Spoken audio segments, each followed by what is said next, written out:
You may begin with a prayer.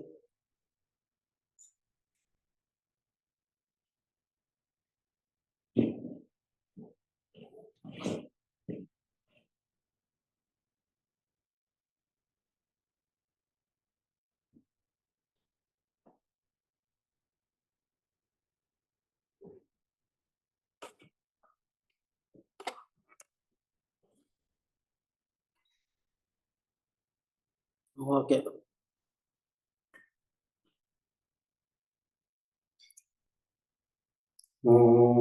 Gana Dende Samba Ye Sanje Shida Gede Ra Chanju Nyingo Cheke Ba Lobar Donde Yagu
Okay.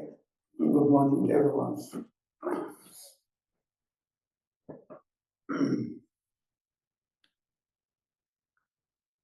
Okay.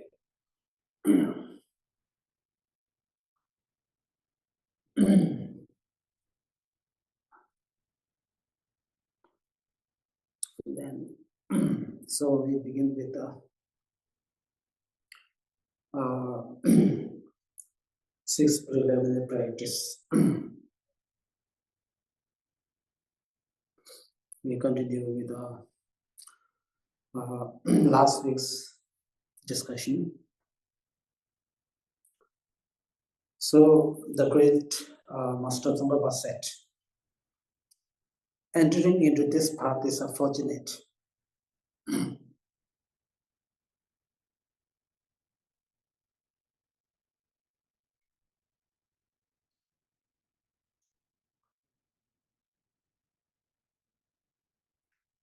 So why we are fortunate? In what ways we are fortunate?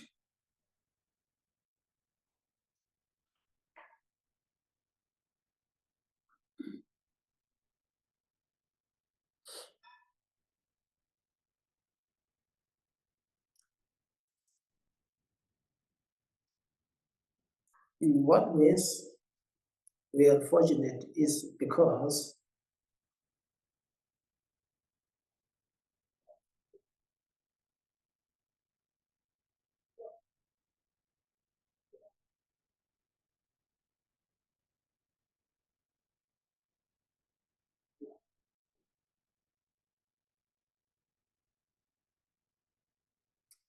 since beginningless time, we have been circling in samsara.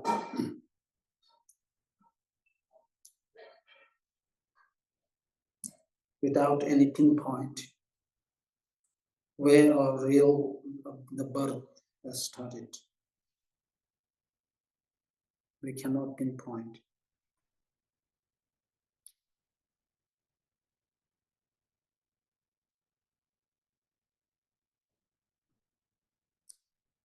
And we also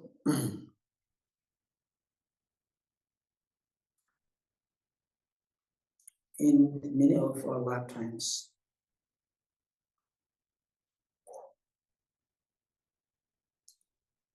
it has been very hard to come across the sublime teaching.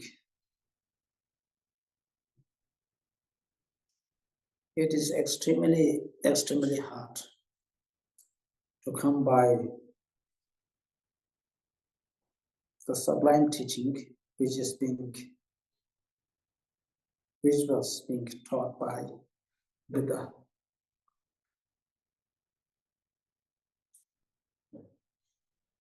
It is extremely hard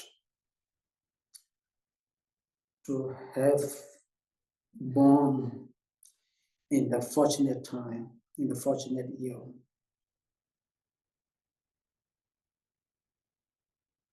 It is extremely hard.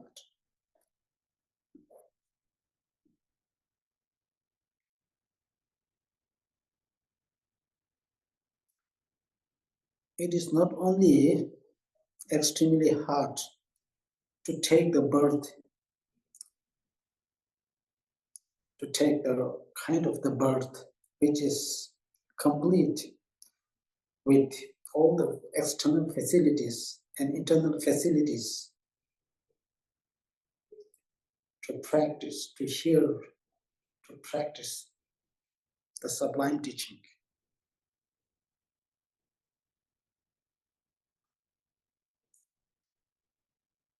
And out of this very lifetime, out of sheer luck, out of very sheer luck, somehow, due to our, sheer luck, we have taken the birth as a human being once again. That human birth is supported complete with all the facilities to hear and practice the Dharma.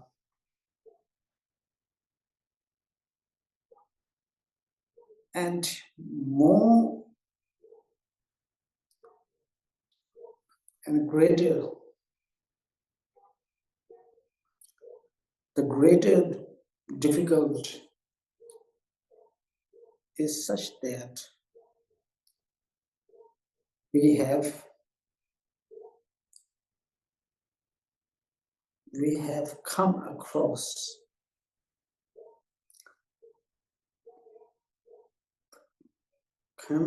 not only the Buddha's teaching, we have come across such a such a teaching, which is the union of the complete path, with the union of Hinayana path, which is the Hinayana path, Mahayana path, Vajrayana path. That is extremely difficult. That is something wondrous. That is something amazing.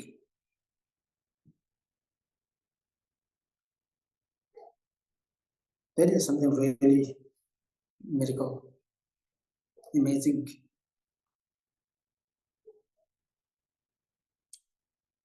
In this regard,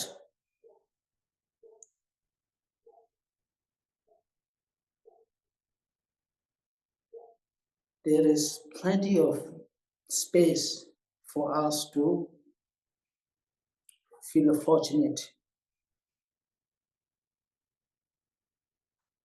and greater fortunate and greater fortunate is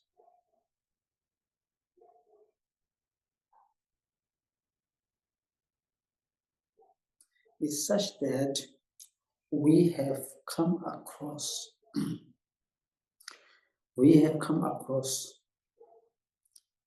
the teaching, such a teaching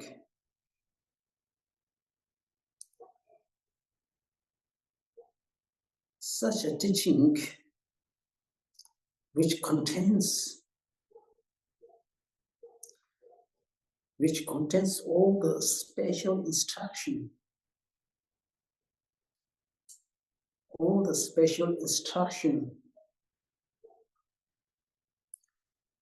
for attaining a state of Buddhahood, the state of enlightenment, in the shortest period of time,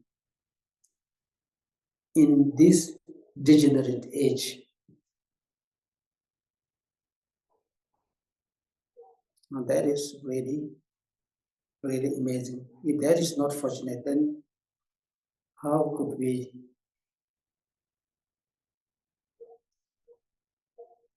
in what ways we can be fortunate? We should feel fortunate. So in this respect, we are especially fortunate.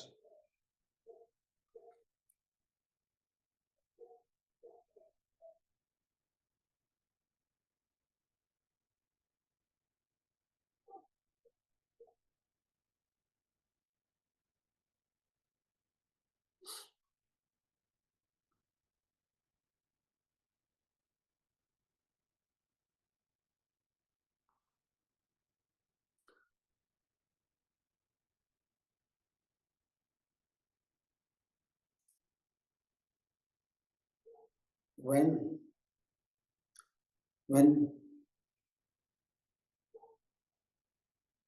the great being Milarepa,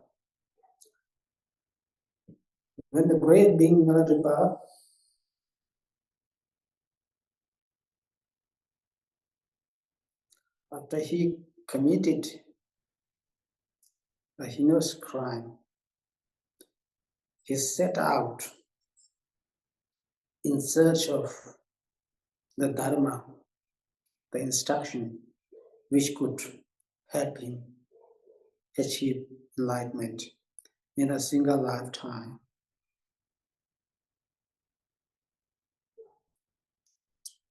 And he met the master by the name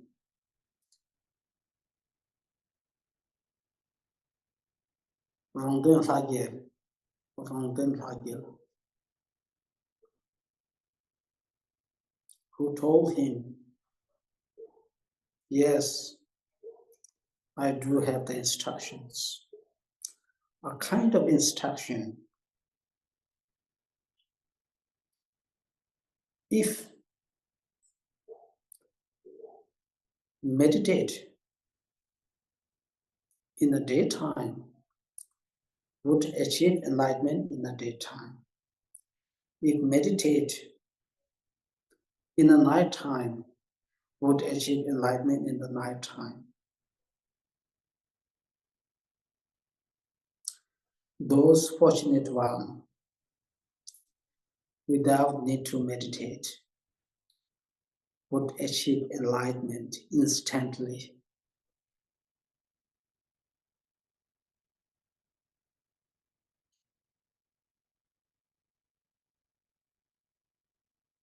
Upon hearing this kind of instruction, the Milarepa thought to himself that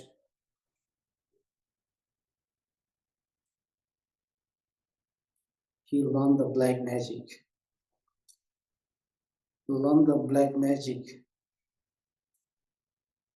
and he obtained the result, he obtained the result, the power in within 2 weeks.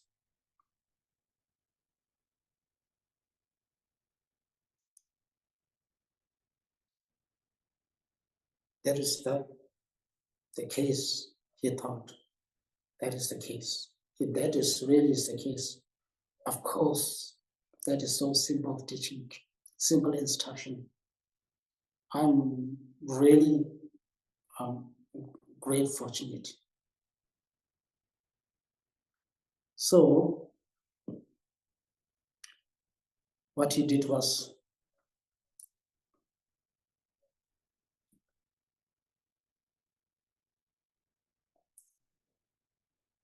the Lama and the master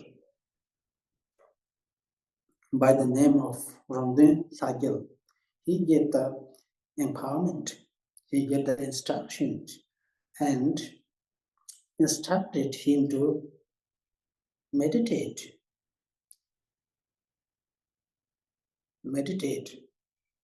on this instruction.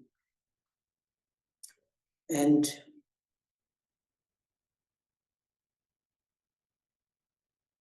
in fact, what he was doing was he was just lying on the bed. He was just lying on the bed, making some whistling, something like singing, with his one leg put on the other leg, just lying down, just singing.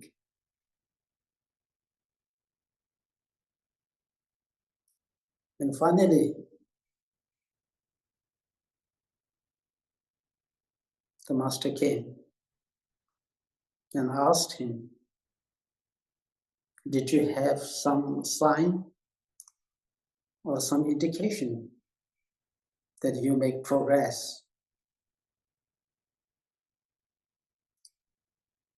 And the master saw him lying on the bed.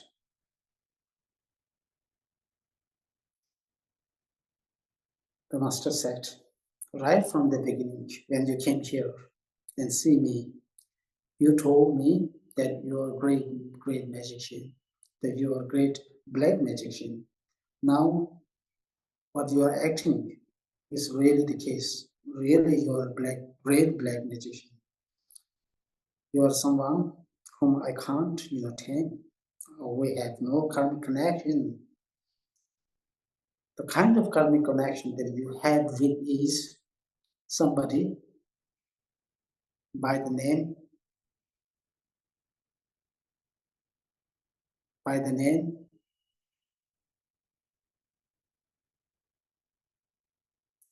the direct disciple of Naropa, Master Naropa,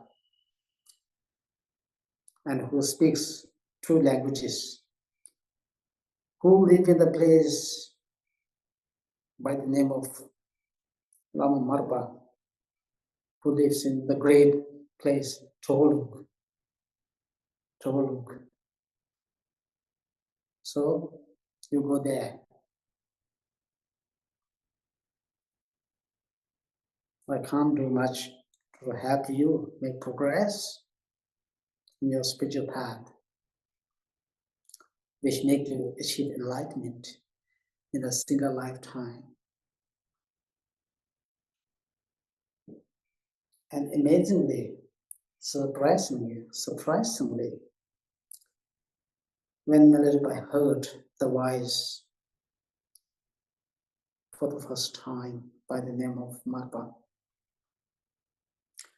Milarepa's all the sensory perceptions, ordinary sensory perceptions already ceased. He went into the trance right away.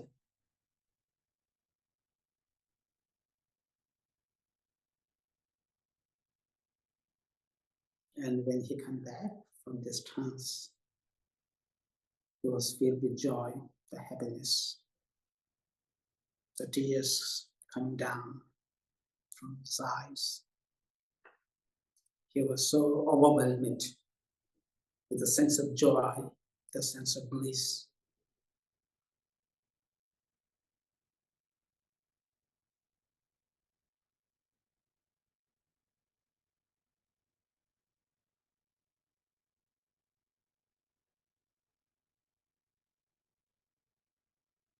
However, we still have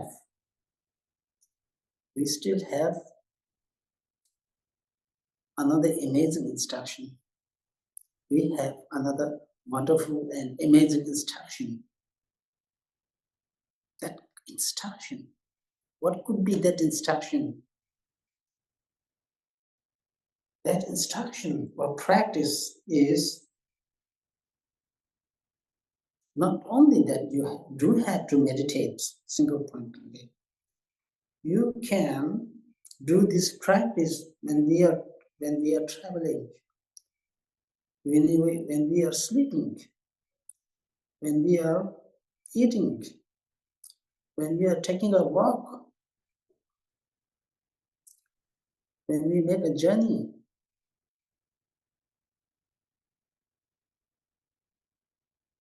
When we are cooking,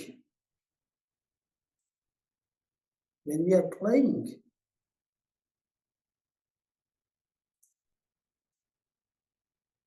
If there is such an instruction, what would be that instruction?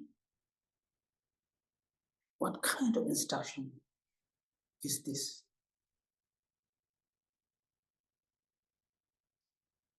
Can we figure out what instruction is this? This special instruction. That is not a secret instruction.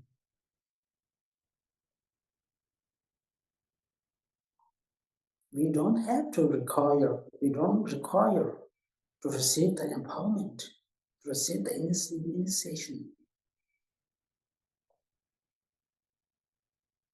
to do such kind of practice that I'm talking about.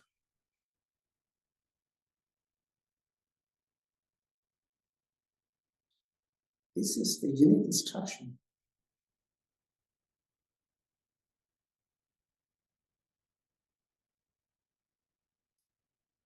You don't have to do a lot of hard work. You don't have to spend hours and hours. You don't have to work hard like the great Saint Milarepa did. You don't have to do anything at all this kind. If there is such a kind of instruction, what could be that instruction now? The question we have is, what is that instruction? Is there such a kind of instruction existed?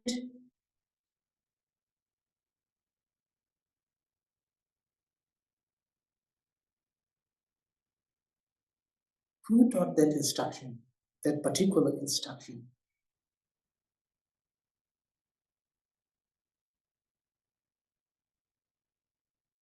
Is that instruction is something that we can do?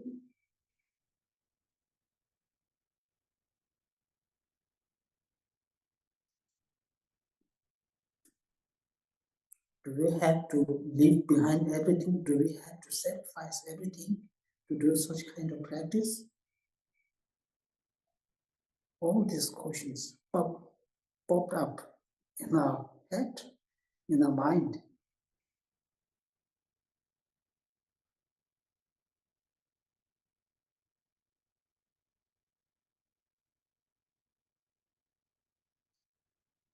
How far, how come we haven't heard of such instruction existed? Did I hear such kind of instruction? Some others? Yes, we did.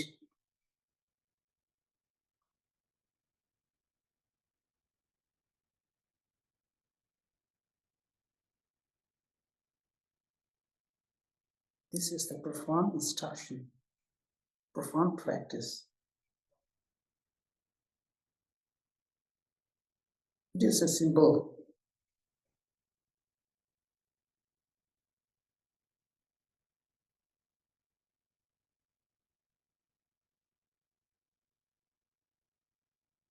We can do this practice while we are walking, while we are doing shopping.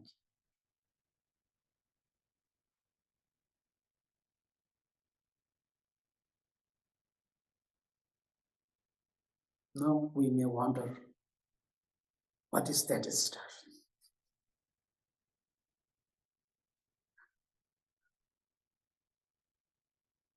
That instruction is called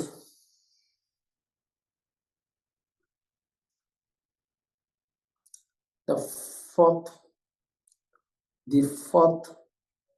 limb practice. That is the practice of rejoicing. Of the 7 limb practice, that is the fourth one, rejoicing.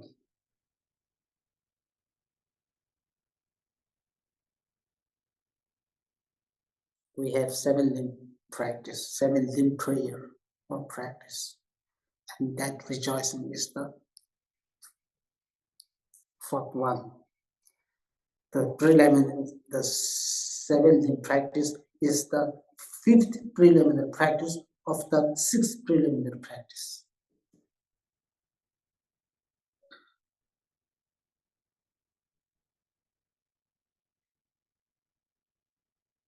Rejoicing.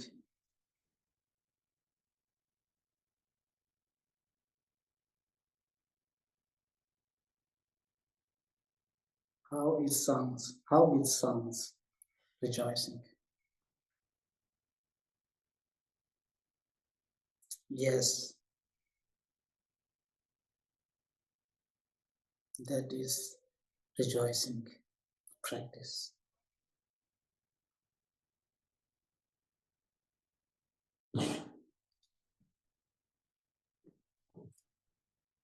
Now, how do we go about practicing this rejoicing?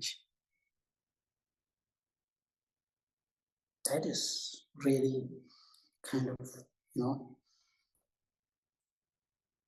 advanced, the vast, the courageous, the inspirational instruction. But then, unless we make an effort, it will not, this instruction will not come in our heart, in our mind. This instruction is or the practice which requires our effort.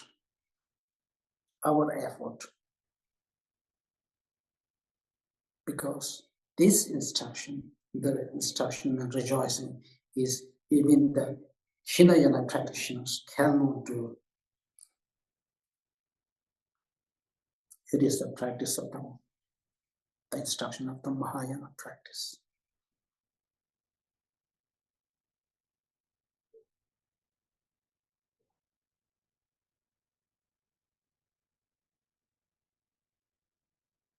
it requires, in order to implement, in order to integrate it in our daily life, we need to have the open mind. We need to have the courageous mind.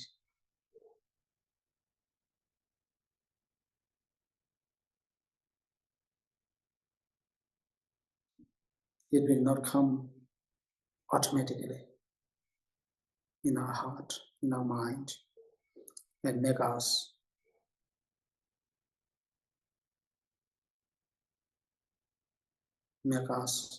become a practitioner of rejoicing.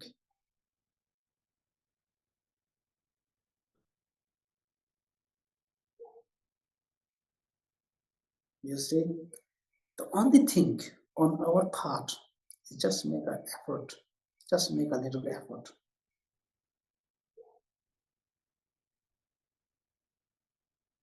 We don't, like doing prostration, the recitation, we don't have to spend that much of time.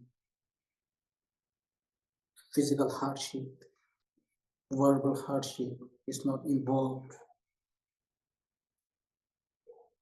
Just make some training in this practice. And once we get acquainted, once we get used to this kind of practice, then as Master Shantideva says, once we get accustomed, once we get used to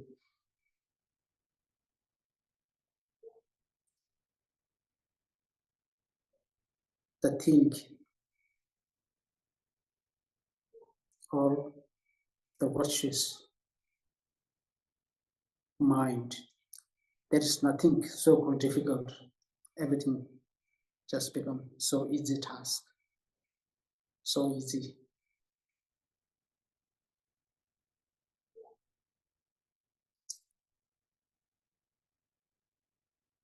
Now we have heard of the practice rejoicing. What really is rejoicing then? What is rejoicing?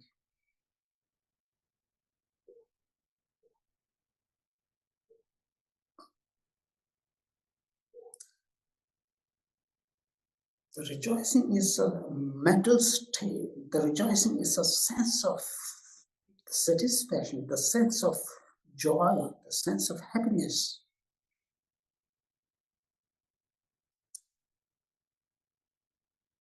The sense of happiness for having completed, for having done something positive, positive actions, virtuous activities. That is rejoicing.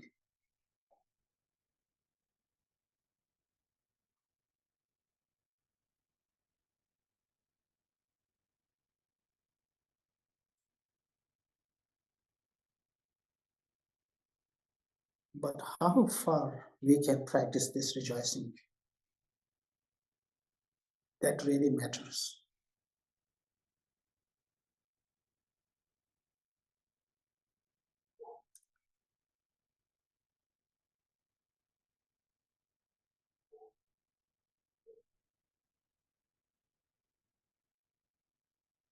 When we do some kind of the positive action, virtuous activity, the wholesome activity, do we rejoice? Or when we do see somebody, some others engage in the virtuous actions, do we rejoice of their activity?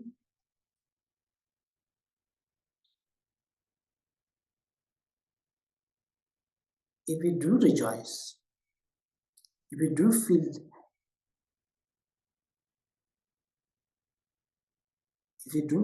happy about, that is rejoice. If I do feel the sense of satisfaction, the sense of joy over my virtuous activity done, that is, I'm rejoicing. This rejoicing helps to increase our virtue, our merit. You see, on the other hand, when we accidentally or intentionally, when we do some negative actions, if we do not purify our negative action, the particular negative action, the strength is increased day by day. If that is the case, we have to rejoice. Why don't we make our virtuous actions multiplied, increase the strength day by day?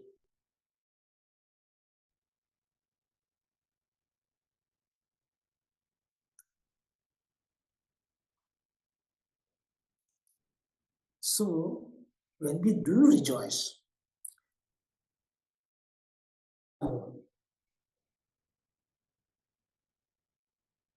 sometimes we do a good thing. We do the good thing for ourselves. We do the good thing for others. And the important thing is we should not forget to feel rejoice.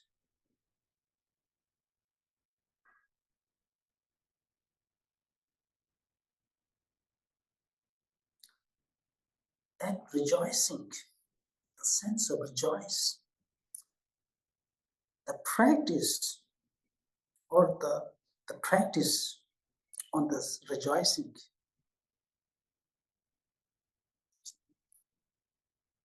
is something, should not be polluted, should not be stained. Normally, there is a tendency that when we do a good work, the virtuous activity, the good work for ourselves or for others, there is the tendency that we feel the sense of a little bit pride. Our mind is filled, puffed up. Our mind get puffed up, the inflated. Once this mental puffed up, we feel being puffed up, then the purity of our service, the purity of our having done the good work is destroyed, is polluted, it becomes impure.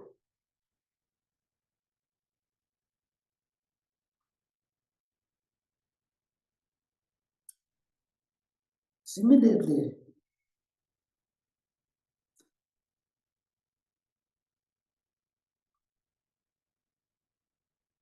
when we see somebody who is, when we see somebody who is inferior than you, inferior than us, and we see them doing a good work, doing a good service, nice service, humanitarian service, doing a good virtuous work, we need to feel rejoice.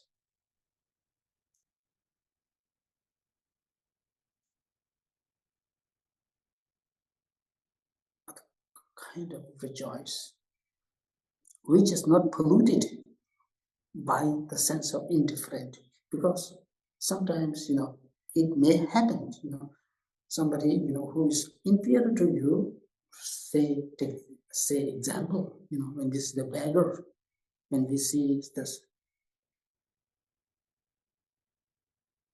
when we see a beggar or somebody who is stranger to you, when we see their work, we feel totally indifferent.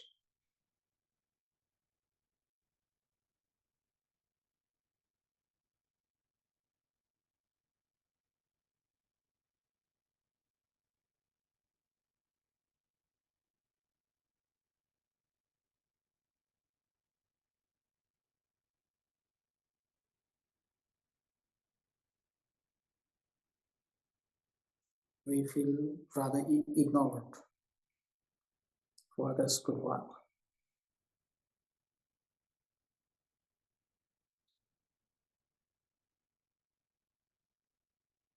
When we do see, yet on the other hand, when we do see, say, for example, your loved one, your close one, are doing some kind of virtuous work, in that case, it is a little bit easy for us to rejoice. On the other hand, say somebody we may not like, or someone who is somehow maybe enemy. When we do see that person's good work, good progress in their life or in their spiritual journey, sometimes we rather feel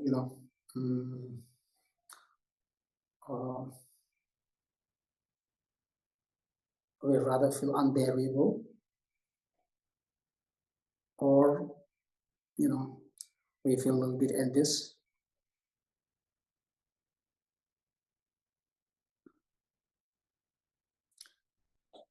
Then the question is, how do we rejoice? Regardless of other person's status, other person's background, how do we go about rejoicing?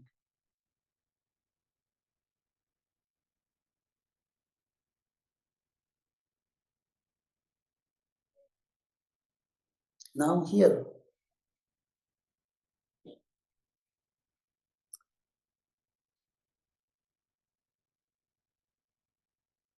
if somebody who is, maybe beggar, who is inferior to you, inferior than you, as said earlier, we may feel, unimportant.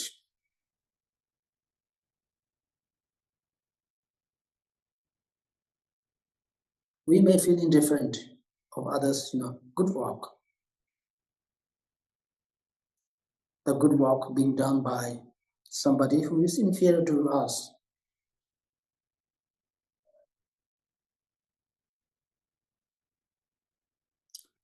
Sometimes it is especially important to rejoice the good work being done by someone who look, more inferior to us. Because sometimes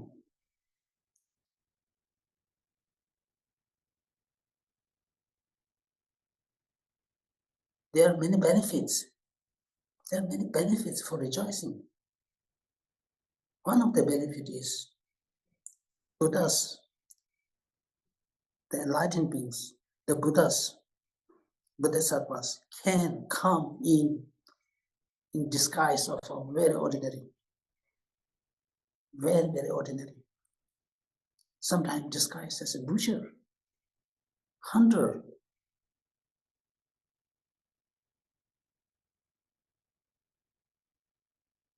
beggar, in a pathetic condition.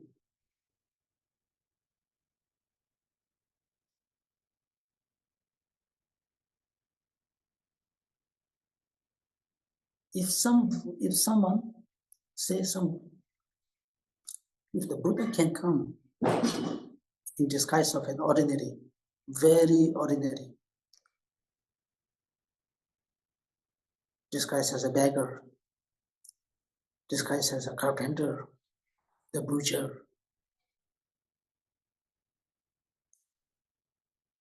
and that person happened to do good work, and if we do not rejoice, we have lost a good opportunity to meet face to face with the Buddha, to meet face to face with somebody who is going to help, is with somebody who is going to help you happen a miracle in your life. We have lost that big opportunity.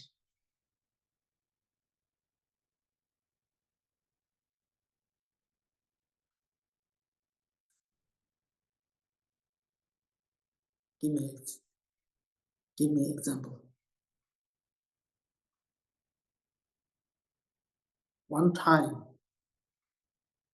in ancient time, there was the great master by the name of Napopa, the great master by the name of Napopa, sometimes called as Krishnacharya, the great master.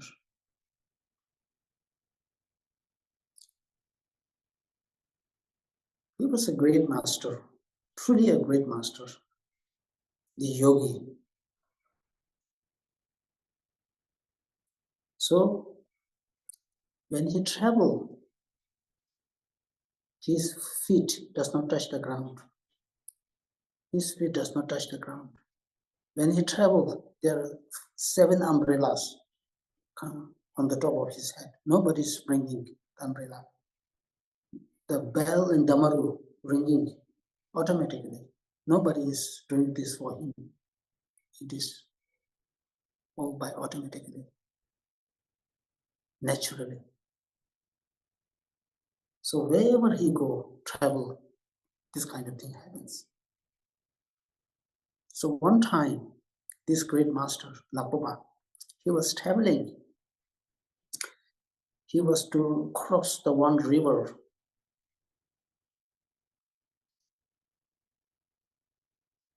On the side of the river, there was an elderly old woman, very elderly old woman. She has, one of her leg cut. She was suffering from leprosy. She has no one hand. She need to cross the river. She was asking for help. She was begging for help. The people around to help her cross the river. And the great master Napopa and all his, disciple cross the river. As said, they levitate and landed on the other side of the river. So she was really, she asked for help. Her all the body in a very pathetic condition because she was suffering from leprosy. She asked for help. And Napopa and all the disciples ignored.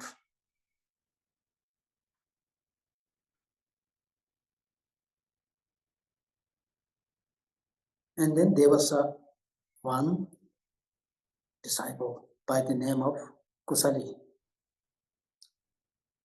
His name was Kusali. Kusali, the old lady asked for the Kusali's help.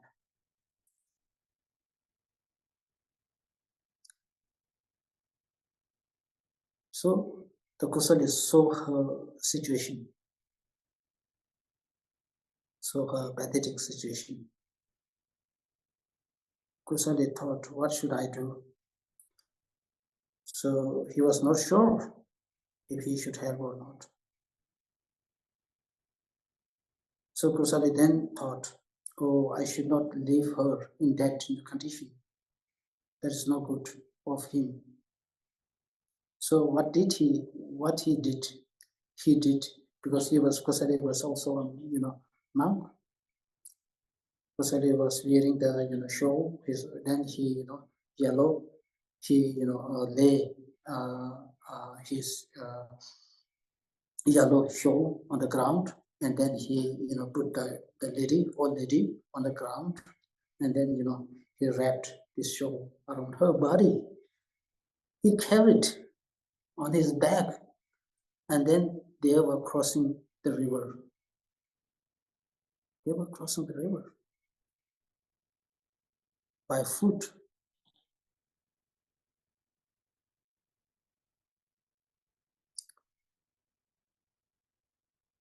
So in the middle of the river,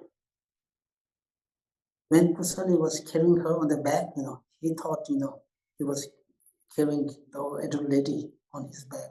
And then in the middle of the river, he felt the light before he felt the wet on his back. On his back. Now in the middle of the river, he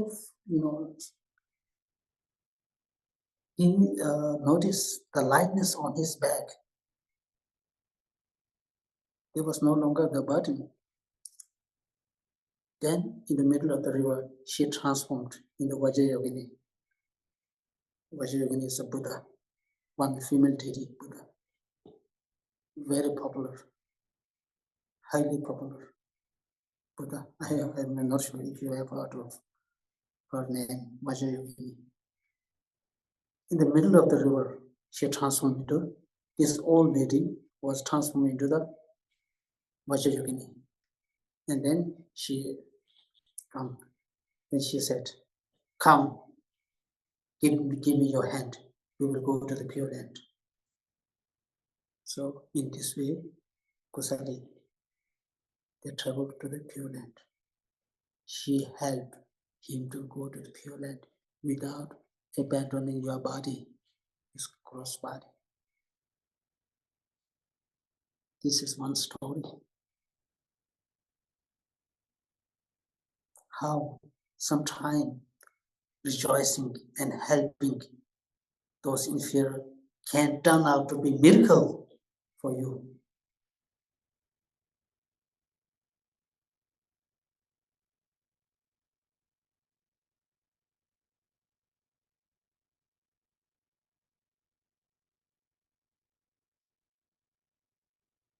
Another time,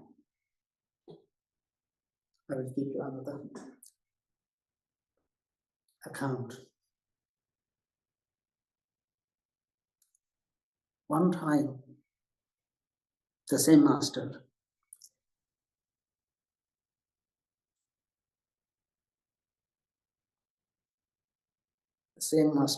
by the Napuba Krishnacharya was doing the Sok offering. Sok offering. Sok offering is a tantric, the tantric, feast gathering. So one time, this master was doing the Sok in the presence of many devotees.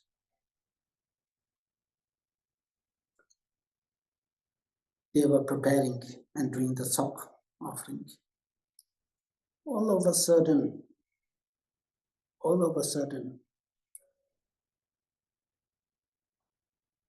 one guy appeared, one man appeared, one person appeared. That person said, "Today, let me lead the Sok offering. I'm going to be the leader. So let me do it." Everybody around, everybody thought he went crazy. He went crazy. What he was talking about? Because his appearance looks filthy, dirty. All his face and all his body dark. Also smelly. Everybody thought he really crazy. How could he say like this,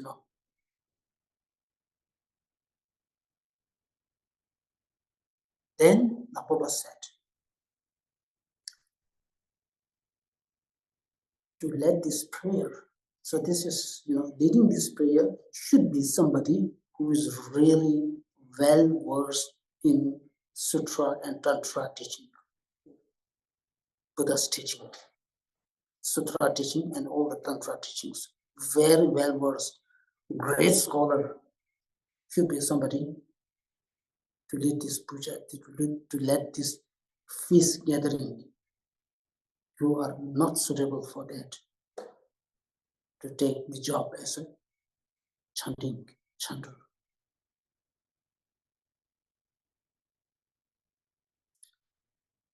Do you know who I am? I am the one well versed in Buddha's entirety of the teaching, both Sutra and Tantra. So I'm sorry, who do you think you are? You are not free to do this at this point.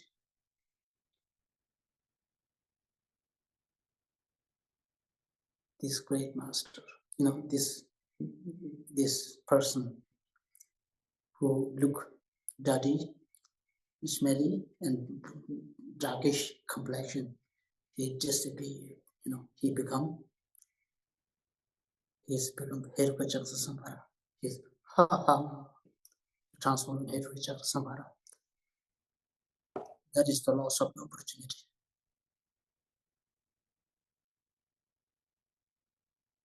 Buddhas can come in many different ways to help us. Sometimes we don't notice it. We rather get stuck by the appearance, outward appearance. Because of this, in many ways, we lost the opportunity. Such a very, golden opportunity.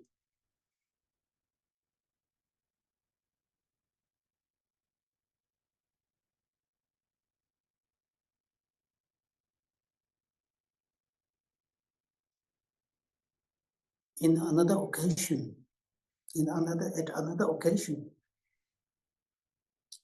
I will tell you another story.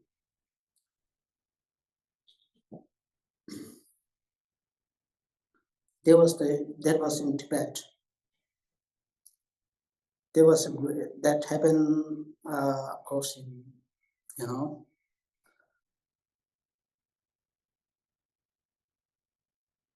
14th or 15th century. There was the great master by the name of Sarchen Gyabo or Sarchen Losel. His name was Sarchen Losel. The great master. One time, he was circumambulating around the one stupa.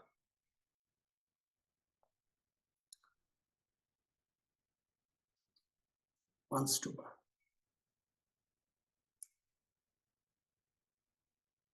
So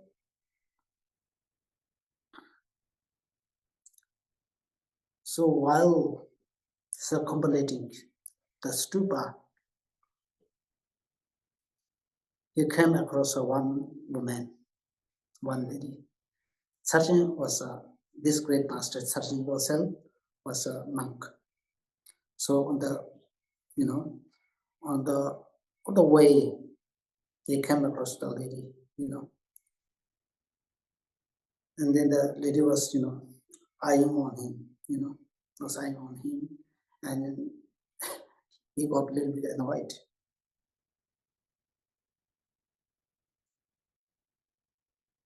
Then with this, what she did was, she just smiled, she opened her mouth, and she saw her fangs, her 4 fangs. And then at that point, Sarchen also was, he thought, Sarchen also thought she was a demon. He need to exercise her. He chased after her. And then she went and she go on the top of the stupa, top of the stupa, with her head, hair raising up, and then she spoke. You have no respect. You have no faith.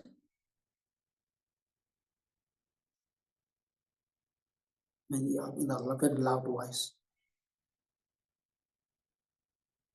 Not an inch of respect, not an inch of faith. But it is hard for her to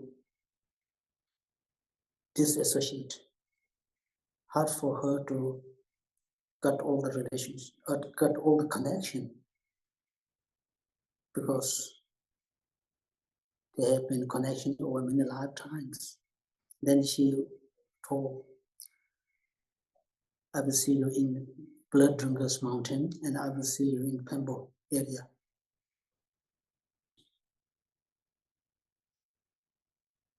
And then the master searching happened to be in that area, Pembo.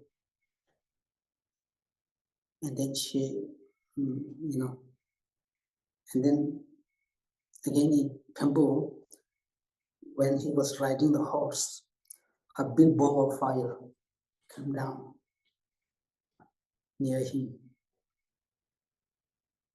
This big ball of fire transformed into Vajrayana. Vajrayana embraced him, hug him,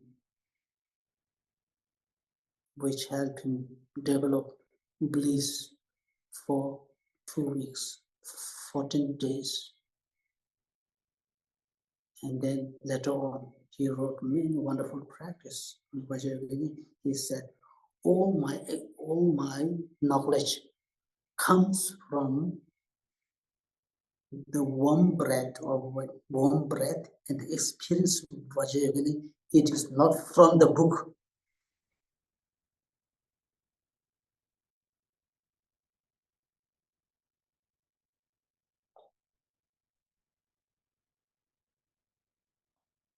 You see, this story tells a lot. We don't know where is the Buddha. Sometimes even if the Buddha, come close to us, we don't identify it because of our believing more in appearance than the reality.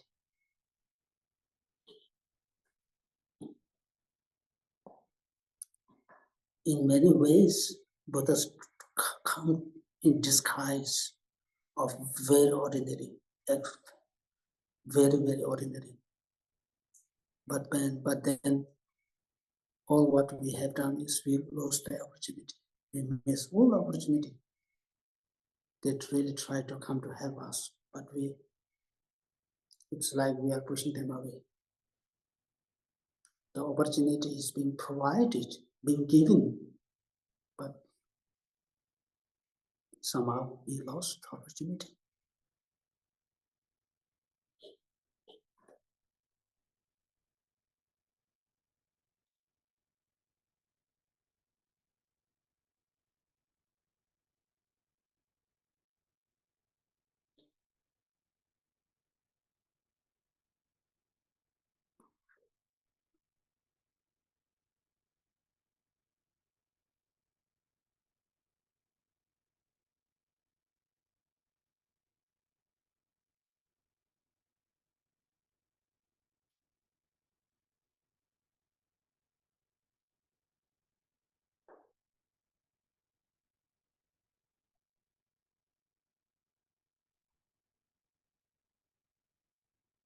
You see, if we are dedicated in some practice,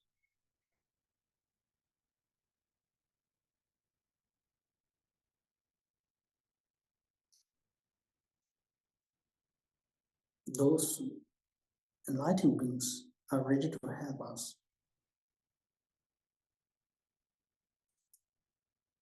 You see, there are also, There are also that three, one monk and two nun, in Tibet, they're all guided by enlightened being, like saying like Vajrayogini brought all them to the Pure Land. It's not fairy tale. I'm not talking about fairy tale, the real ones.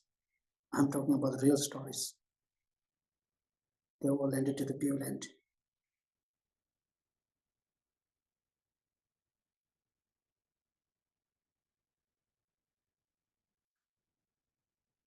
I will tell you one last story. Last story of that.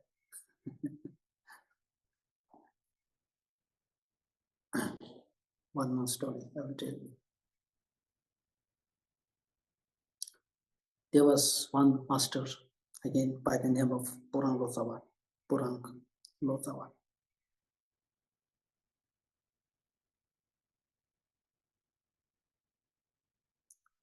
So he was doing, he is a one attendant. He was one attendant. So he was doing some practice. So then Purang Lotsawa told his attendant that today I'm expecting some visitors. You let them in.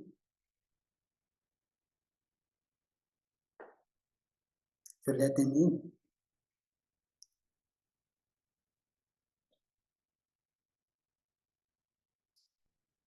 Yeah.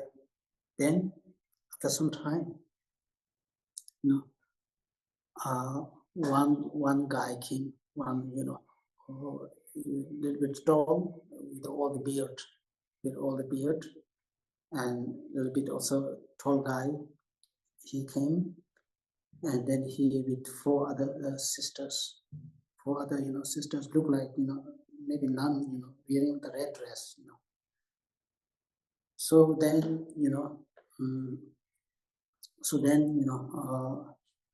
so they all went inside the Purang Lotsawa's room, or how to say room or whatever, So then Purang Lotsawa asked his attendant to serve the food. So his attendant brought the food and served all this, a good dish.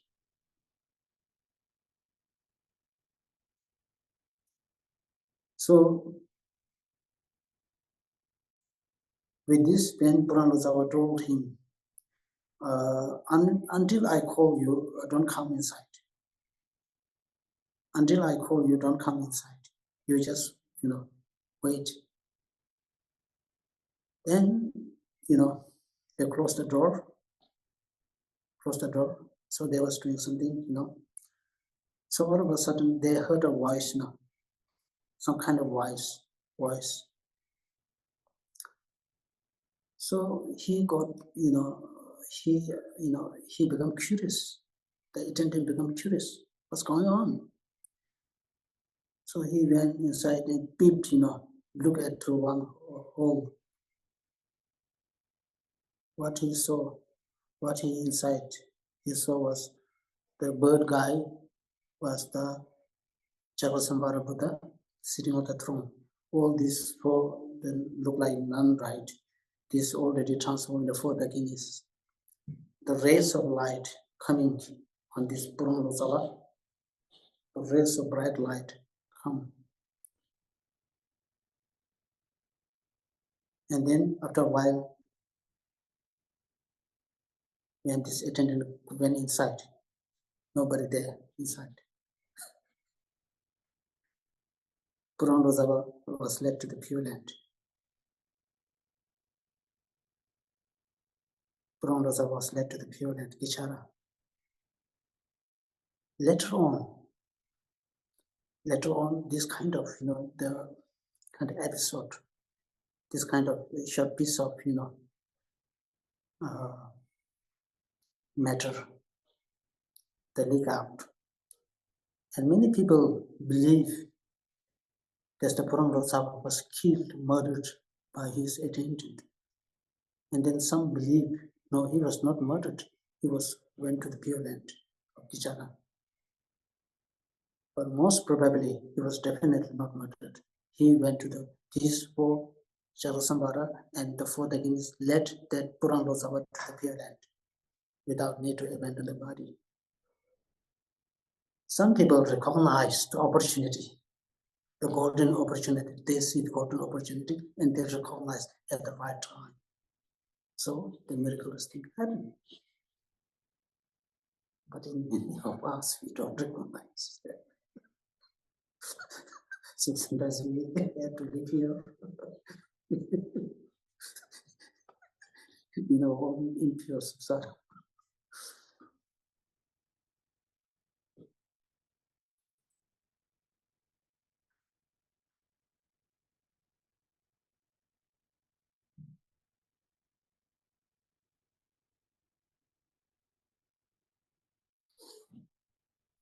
Right.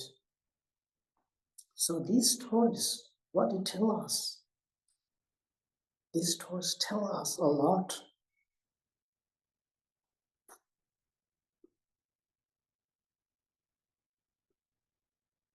And more importantly, it reminds us, it teaches us to rejoice. Regardless of the other person's background or status, we need to rejoice over the good activity.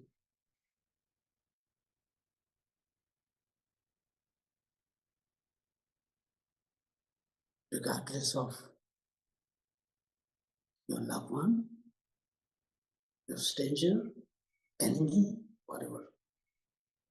It really gives us a golden lesson to rejoice, to appreciate, to value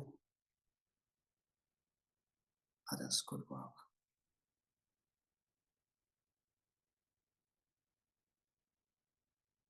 And in Vajrayana practice,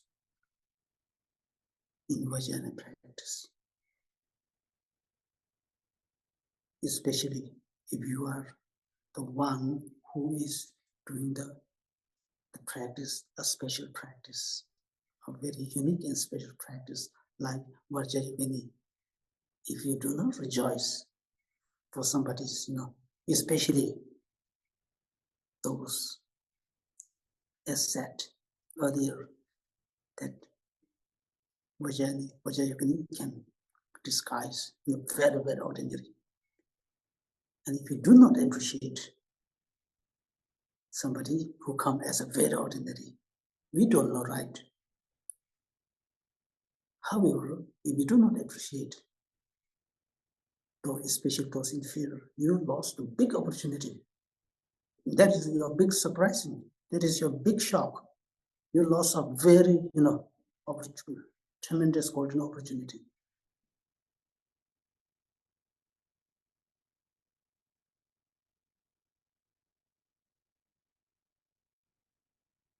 There's also the beautiful practice. There's a beautiful practice related to her in search of a lady. You have lost good opportunity. That's the end of the story.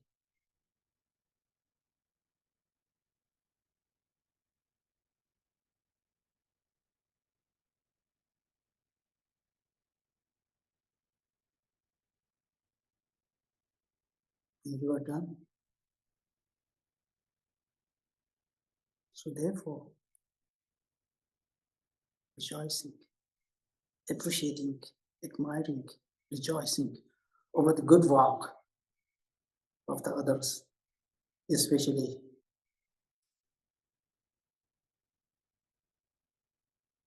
if you're a practitioner of that particular practice.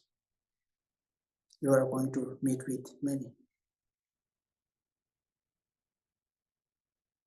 especially the in disguise of a very low professionals. And if you do discard, a big opportunity is lost.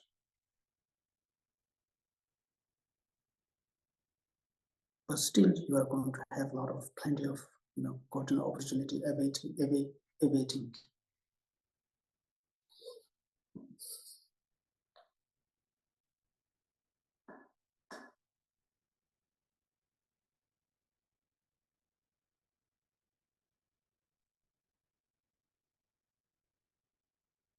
Now we have talked about rejoicing the good service, the good activity, the positive actions of those of the inferior. Now what about, what about the enemy side? The enemy, for the enemy,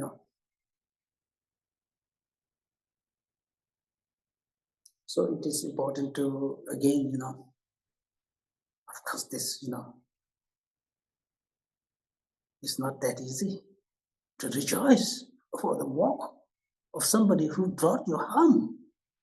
How are we to do the rejoice of that person's good work? That's not easy. That is not the easy job. Reality. This is the reality. For many of us, including even the teachers, not only the students, for everywhere, it's difficult. That's why there's mind training. Mind training has to be done by everybody, not by some other, not by some, no, everybody. Rejoice. So therefore, now how do we rejoice the enemy, the good work? But how do we, first, how do we treat the enemy?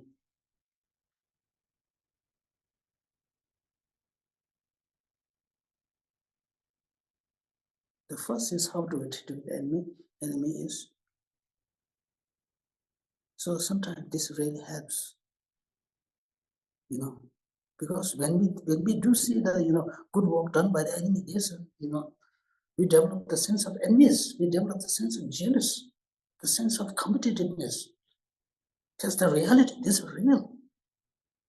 Sometimes we don't talk about this, we just, to be honest, men try to hide all these things.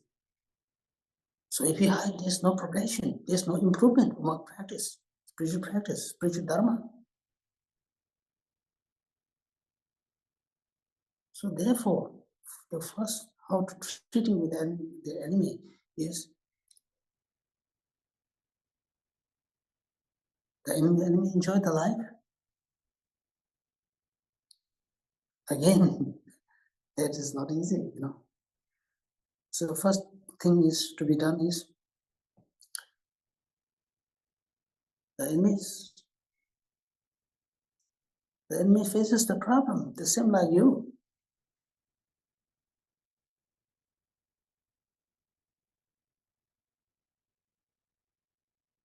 You may wonder, I'm okay, I'm not suffering, I'm okay. I'm physically okay, I'm not suffering.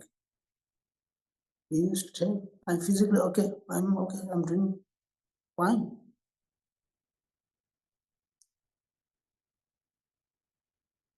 But we are not okay in reality. We are not okay because of self-sharing thought, because of self-grasping, because of the believing things to be permanent and eternal, because of these lot of destructive emotions, destructive emotions arises. When this arises, we become unhappy.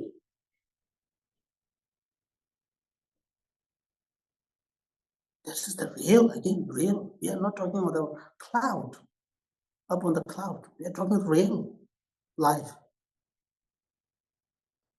So therefore, if we are suffering, the enemy is same, going through the same problem. So there is no space for develop the sense of competitiveness, the sense of jealousy. We rather feel compassion for the enemy. When we develop compassion, we develop love, unconditional love for the enemy. If we develop, because that being the reality, that being the, reality case. We develop the love, we develop compassion, then we develop the rejoicing of the enemy's good work.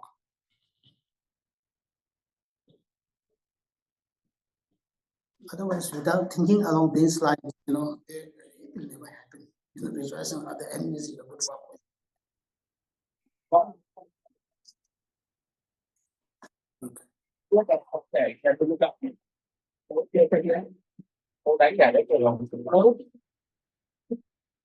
Stand. Okay. Then then I will go faster. Now we are reaching the time. Now and then we can also rejoice now. Somebody inferiority, and then we can also rejoice somebody who is equal to you. We also there's a sense of the danger of developing a sense of indifferent for those who are equal to you, and then there's a danger of developing the sense of envious for those who is superior to you. So we develop the sense of rejoice without polluting, without any the polluted by these these delusions, so that our rejoicing becomes pure. The purity of the rejoicing should be there. We need to remove these unhealthy thoughts, right? And then we can also rejoice the Buddhas and Bodhisattvas. Buddhas and Bodhisattvas. How do we rejoice the Buddhas and Bodhisattvas? So, therefore, when we talk about rejoicing the good activity, the noble deeds of the Buddhas and Bodhisattvas, it is important to read their biography. Sometimes we don't have much habit of reading the biographies.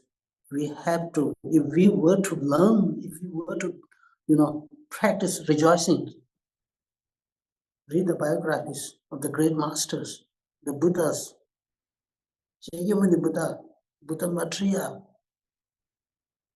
the great master like Master Milarepa, the great master like Master Tsongkhapa.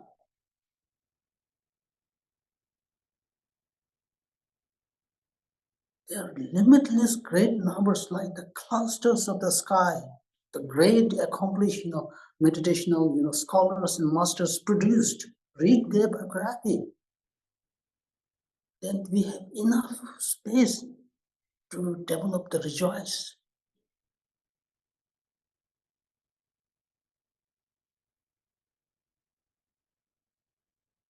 Buddha had become enlightened. For what purpose? Buddha walked for 3 countless eons for our own sake, for the benefit of us. Buddha generated the mind of enlightenment in the beginning. In the middle, he accumulated the merit. For what? For whose purpose? For our purpose. He achieved enlightenment. Who purpose? For whose purpose? For our purpose. So we delight. We develop a sense of joy. We develop a sense of joy and think that how happy I would be if I am to train in their footsteps. We need to train in their footsteps, what they have done for us.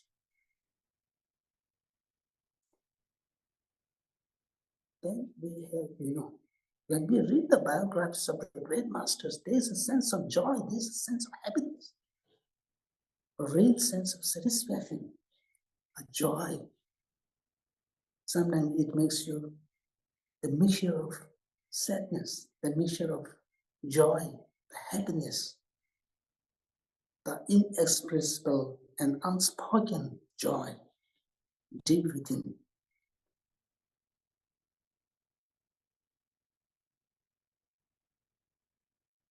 So therefore, it is very important to read their biographies. To be honest, I also like to read the other biographies of the great masters. I myself very, doing a lot of these things. it really brings the sense of relaxation.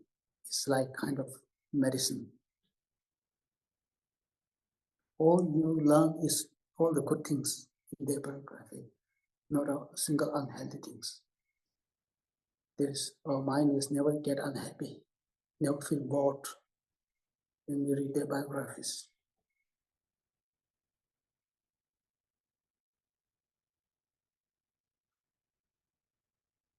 So we make habit to read the biographies of the great masters. There are a lot of many great benefits. Oh, and also reading their biographies, we purify the negative karma. You create a lot of tremendous amount of merit, boundless merit, limitless number of merit. You purify a lot.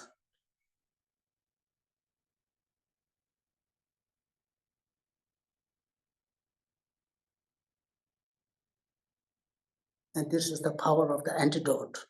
We talk about the purification practice. There are 4 powers, and that is the power of the antidote. When we read their biographies, it purifies our negative. And then, we rejoice over the Bodhisattva's good work, and solitary realizes, solitary realizes the hearers, and solitary realizes what they do is, although they work for their own, for their own peace of mind, they try to achieve, their own salvation, nirvana, the state of nirvana, arhat.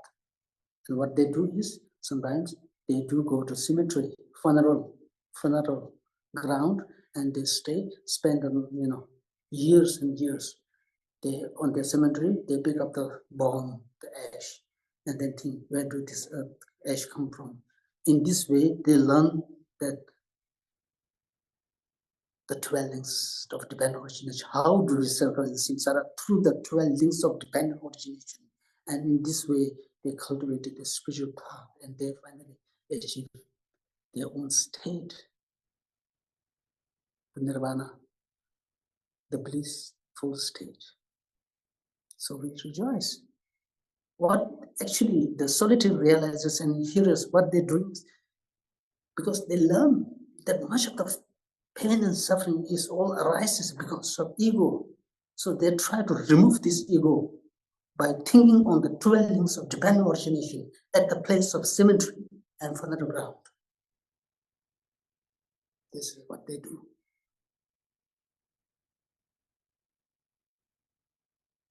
So we can also rejoice, how wonderful, how great they're doing their practice, because they work hard to remove their own, the source of all the problem is suffering, the ego.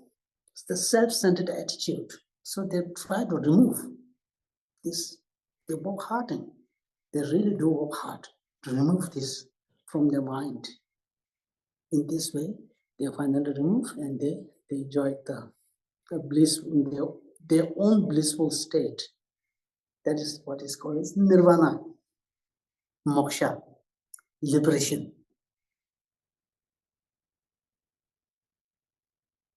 So there are many ways, that we can rejoice. Many things, but it takes time. This is a practice which requires our patience. It requires our hard work and patience. Okay, with this, I will end my discussion on rejoicing practice, which is the 4th of the 7 limb practice.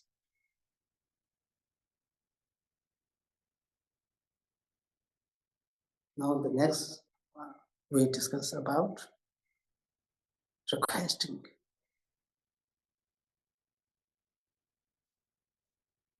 to turn the wheel of Dharma to the marriage field. Okay, with this I will stop here. Now we have reached the time. If you have a question, you can ask. Otherwise, we will go through the prayer. We do have questions for you today, Van. Chị Giang ơi, chị Giang hỏi giúp em được không? Hello. Yeah. Okay. So the first question is so in so if someone just make you feel angry, and then how you can turn that anger into rejoice. The question is, if someone make you angry, and then how you can transform that anger into rejoicement. Yeah. Yeah, that's good, Yeah, that's good, So that's, yeah, question. And actually, yeah, this also relates to, I mean, this is really mind training. It relates to the mind training, practice. You see, you know, if we, if we really, I mean,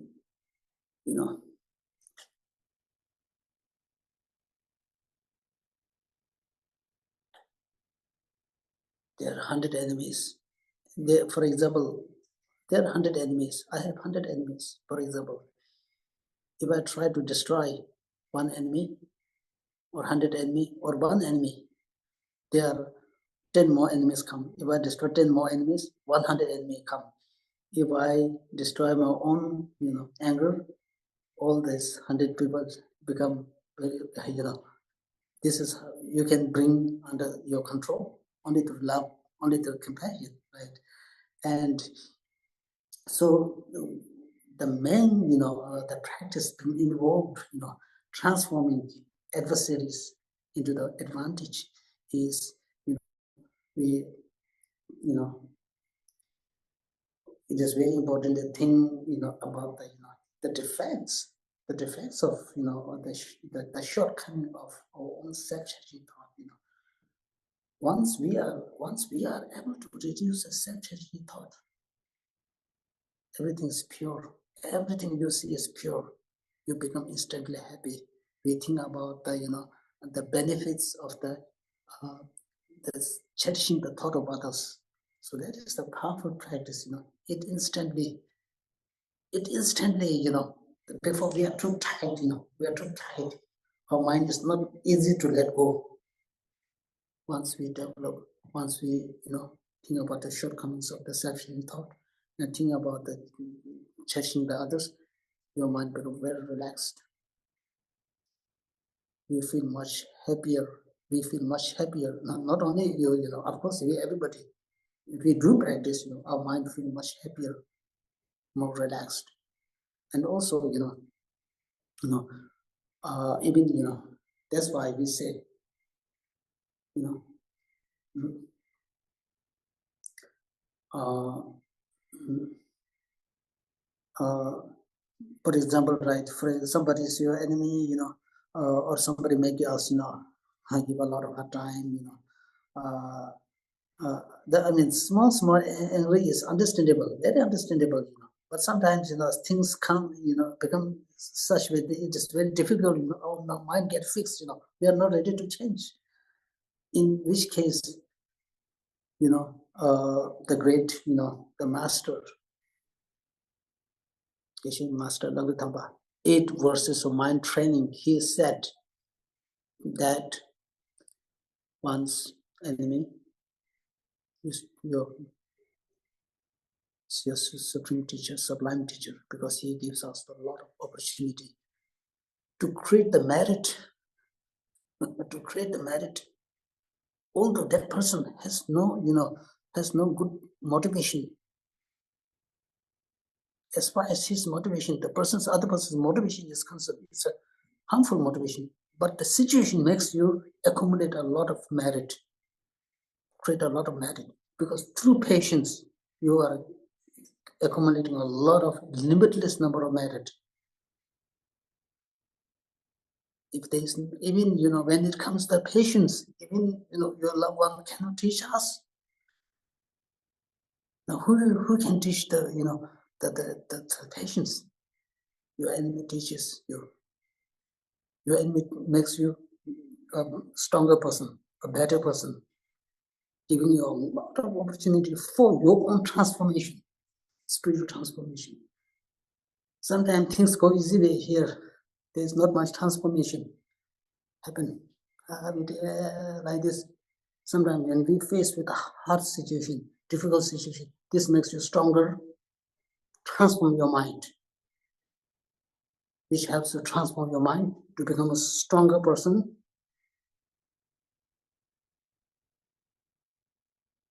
In a good way, the stronger person in a good way to make you spiritually transformed, to improve, to progress, to test your patience, to test your practice, the strength of your practice.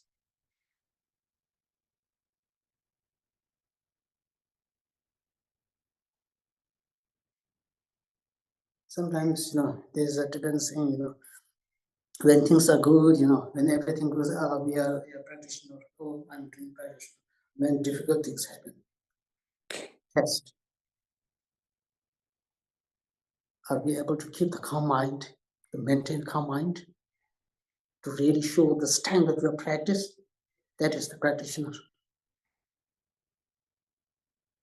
Practitioner means both in pleasant situation and unpleasant situation, you remain calm, not disturbed. You are able to face with the challenges. That is your practitioner. So this is what I believe.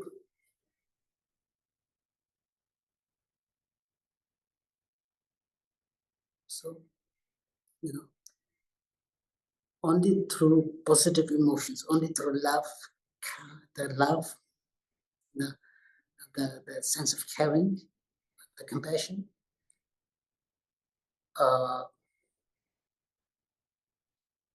we can develop happiness. We are able to remain calm. And through this calm mental state, we then find many solutions. We are able to transform unhappy into the happiness. So therefore, if you look into the mind training practice called 7-point mind training by Master Chikawa, you will see all these solutions, many beautiful solutions in this 7-point mind training practice.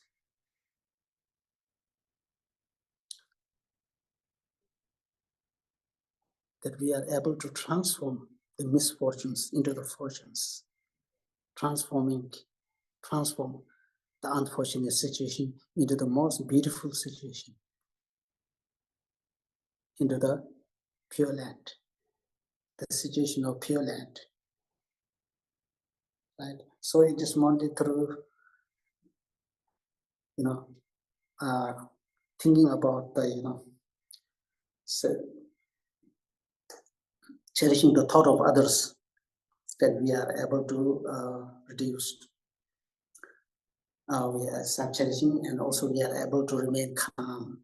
And in this way, we are in a better position to make the situation very peaceful, silent, and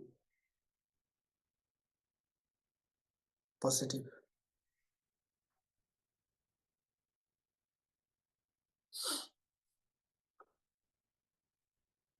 Yes.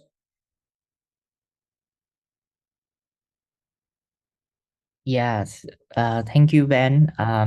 Actually, there is another questions, but actually, it's a little bit unrelated to the teaching today. So maybe we will leave it aside, set it aside for next week.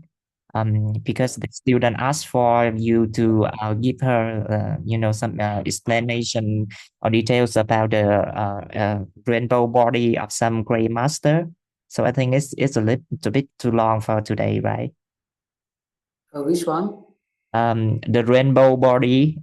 Um, Yeah, she requests for the explanation for the rainbow body. It is a little bit too long for today, right? So we leave it for next week. yeah, it's okay. I will tell it's not long. Yeah. Okay. It's not long. So what I would say is, in the rainbow body, all these things are taught in Vajrayana. Okay, Vajrayana, the text, Vajrayana teaching. For example, like we talk about illusory body, which is like rainbow body. Illusory body is almost like rainbow body, and and also illusory body is something like the Pardo body, the same. Now we can also talk about the empty form body, where there is no material, empty form body, which is then taught in the Kalachara.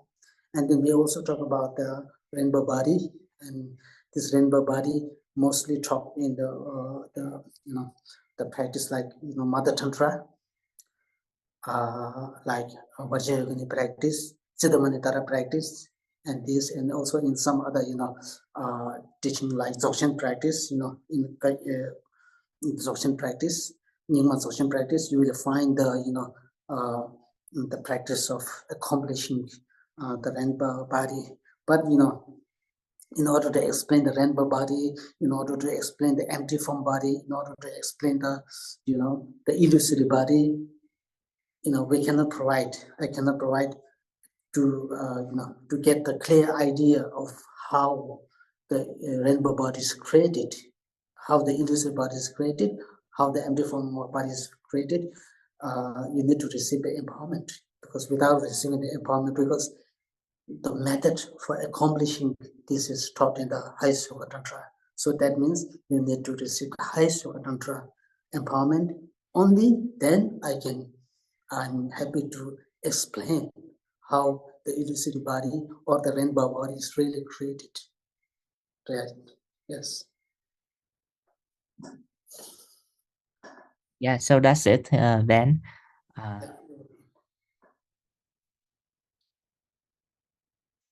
Now we do the prayer. Yeah.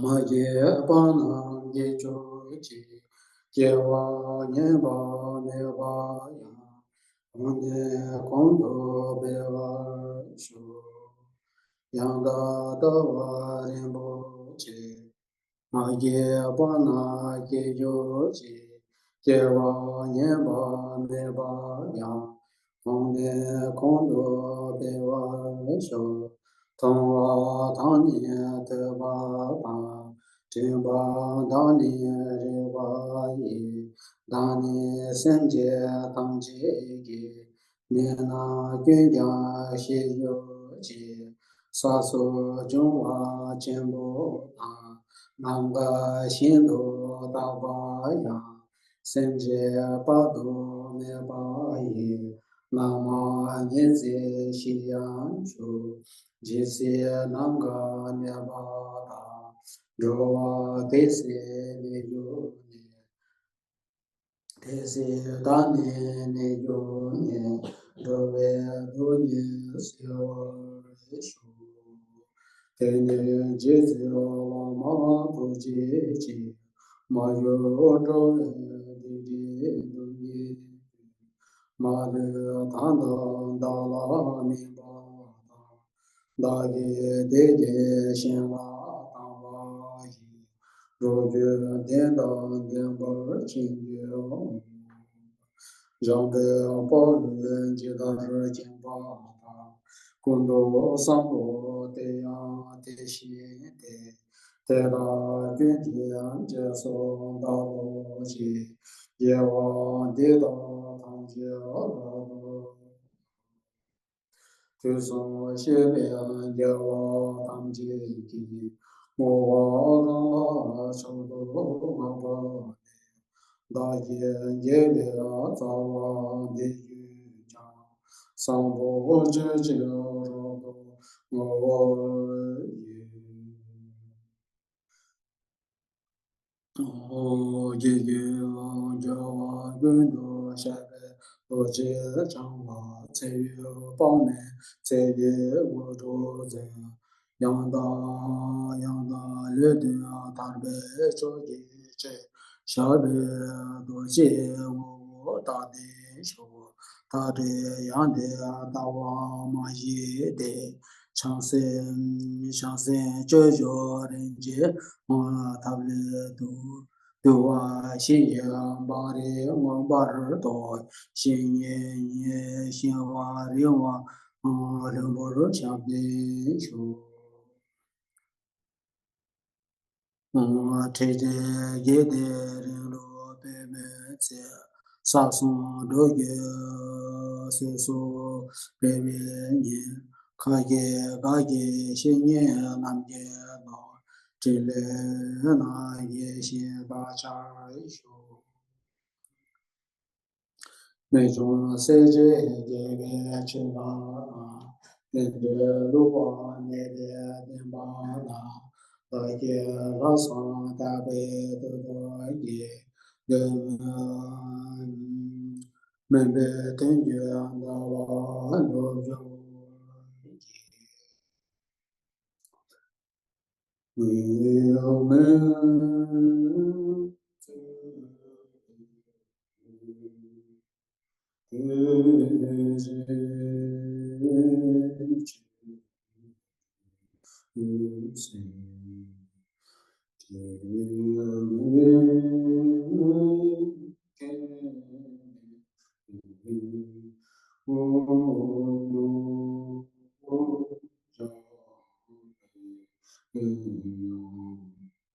可见。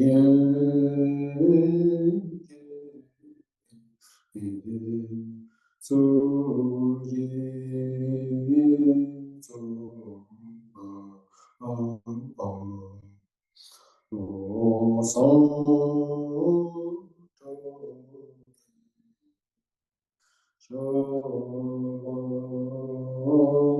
所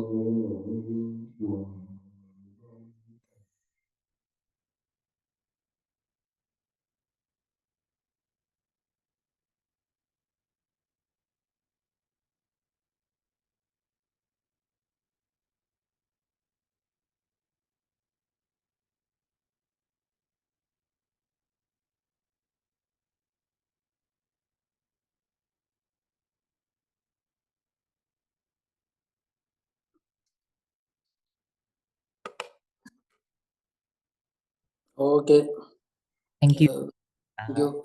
everyone. Thank you, Van, so much for the teaching today. Yeah, you're welcome.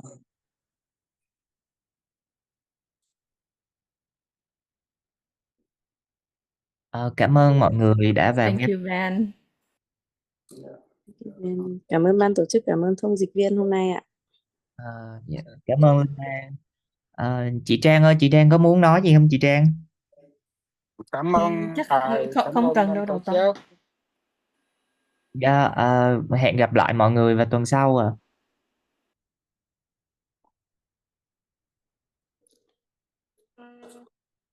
Dạ thưa cảm ơn mọi người tham dự, hẹn gặp tuần sau.